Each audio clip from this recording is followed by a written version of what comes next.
Bienvenue, c'est l'heure des actus. Cette semaine, ordination et première messe pour le jeune prêtre de Gumbrechtshofen. Rencontre avec le nouveau café associatif et solidaire de Niederbronn-les-Bains. Les cigognos de Mittesheim passent chez le bijoutier pour leurs bagues. Mais tout d'abord, la cérémonie de l'appel du 18 juin, place Jeanne d'Arc à Reichshofen.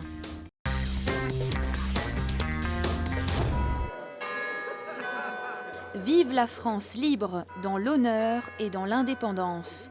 Ce sont les mots qui clôturent l'appel du général de Gaulle en juin 1940 au micro de la BBC. 75 ans plus tard, ces mots résonnent encore dans les esprits qui commémorent l'appel à la résistance. À Reichshofen, la place Jeanne d'Arc a accueilli ses habitants, ses conseillers municipaux ainsi que ceux de Niederbronn-les-Bains, partenaires de cette cérémonie de souvenir.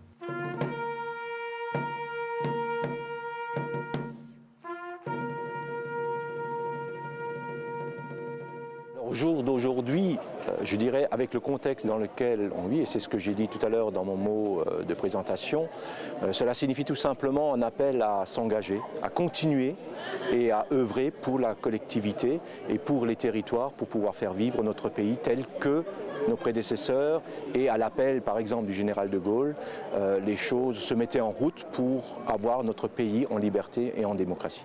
Cette année, ce sont les jeunes conseillers municipaux de Reichshofen et ceux de Niederbronn-les-Bains tout fraîchement élus qui ont eu l'honneur de lire le discours du général de Gaulle. Un devoir de mémoire pour les jeunes générations auxquelles tiennent tout particulièrement les élus de la communauté de communes. La flamme de la résistance française ne doit pas s'éteindre et ne s'éteindra pas. Demain, comme aujourd'hui, je parlerai à la radio de Londres. Bien sûr, on les a vus aujourd'hui lire par exemple le texte du général de Gaulle, mais en amont, bien sûr, on les a accompagnés pour comprendre d'abord ce que nous faisons et je dirais de l'adapter à leur niveau par rapport à leur propre engagement pour les différents projets qui mènent sur la commune de Reichshofen. Nous continuerons à pérenniser cette cérémonie tout simplement pour donner l'exemple et aussi pour dire à tout le monde: allons-y, prenons nos destins en main pour œuvrer pour la collectivité générale et nos territoires tels que nous les aimons. La Marseillaise, la charge des cuirassiers, le carillon de l'Europe de l'église Saint-Michel a fait tinter ses cloches en l'honneur de cet appel du 18 juin 40. La célébration s'est terminée par une collation offerte par la ville de Niederbronn-les-Bains à la salle cuirassier.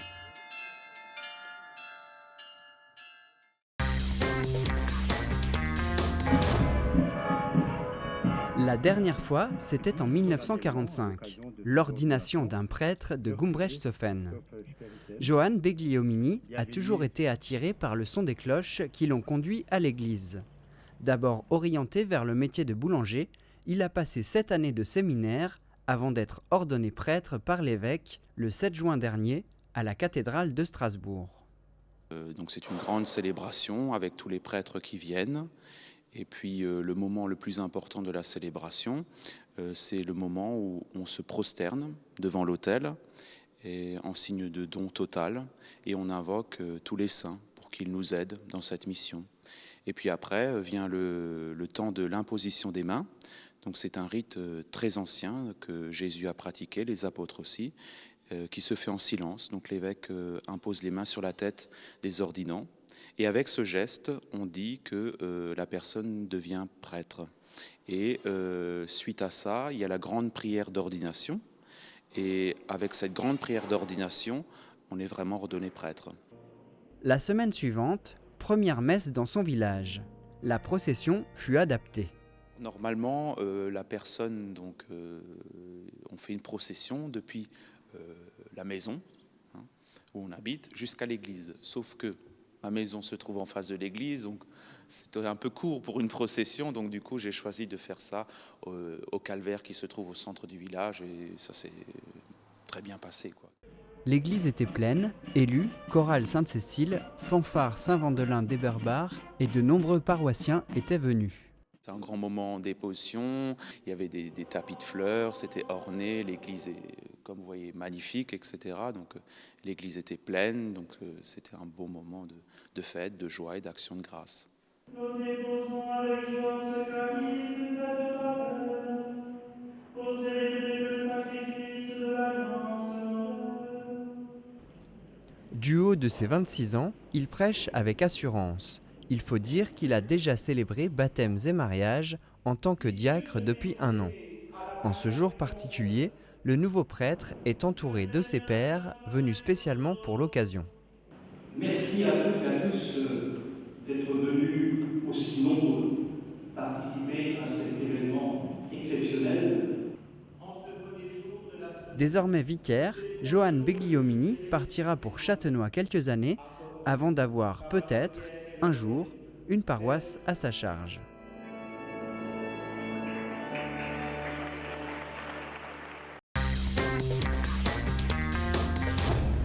Refaire le monde autour d'un café, et si c'était possible? En tout cas, cela crée des liens. C'est vraiment cet objectif, créer un lien social entre les gens. On s'est dit, plutôt que de continuer à râler après le système, on va se mobiliser, on va se mettre en route et on va créer quelque chose. Ce quelque chose, c'est le CAFASOL, le café associatif, solidaire et culturel de Niederbronn-les-Bains et environ, inauguré officiellement samedi 13 juin, avec le premier discours du président et les discours des élus présents.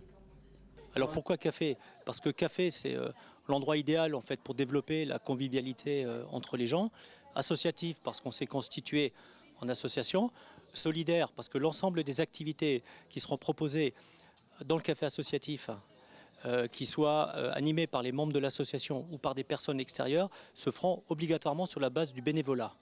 Et culturel, parce que notre volonté, en fait, c'est d'apporter en fait, la culture à tout le monde. Donc, non pas une culture élitiste, mais une culture où tout le monde se retrouve. Une culture, il y a 1000 façons de la décliner, mais c'est surtout en fait de permettre aux gens de ne pas être uniquement spectateurs de la culture, mais d'être acteurs de la culture au travers des animations qu'on va proposer.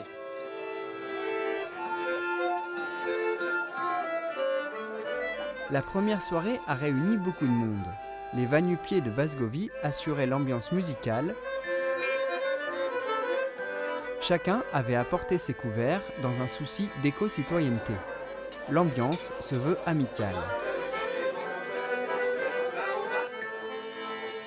Les valeurs de l'association sont affichées partout et mises en pratique, avec par exemple cette particularité de fonctionnement dans les statuts de l'association, l'unanimité.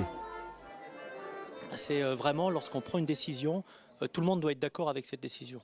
Donc si quelqu'un n'est pas d'accord, il le fait savoir. Et l'objectif, c'est de trouver en fait une solution pour finalement que chacun s'y retrouve et que chacun soit d'accord avec la décision qui est prise, quoi. Voilà.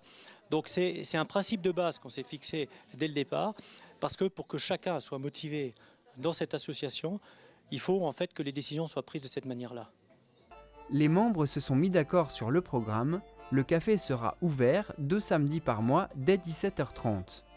CAF Anime, CAF Coup de cœur, CAF des Fous, CAF Papote et bien d'autres concepts sont à découvrir sur le blog cafasol.eclablog.com. Vous y retrouverez aussi toutes les dates.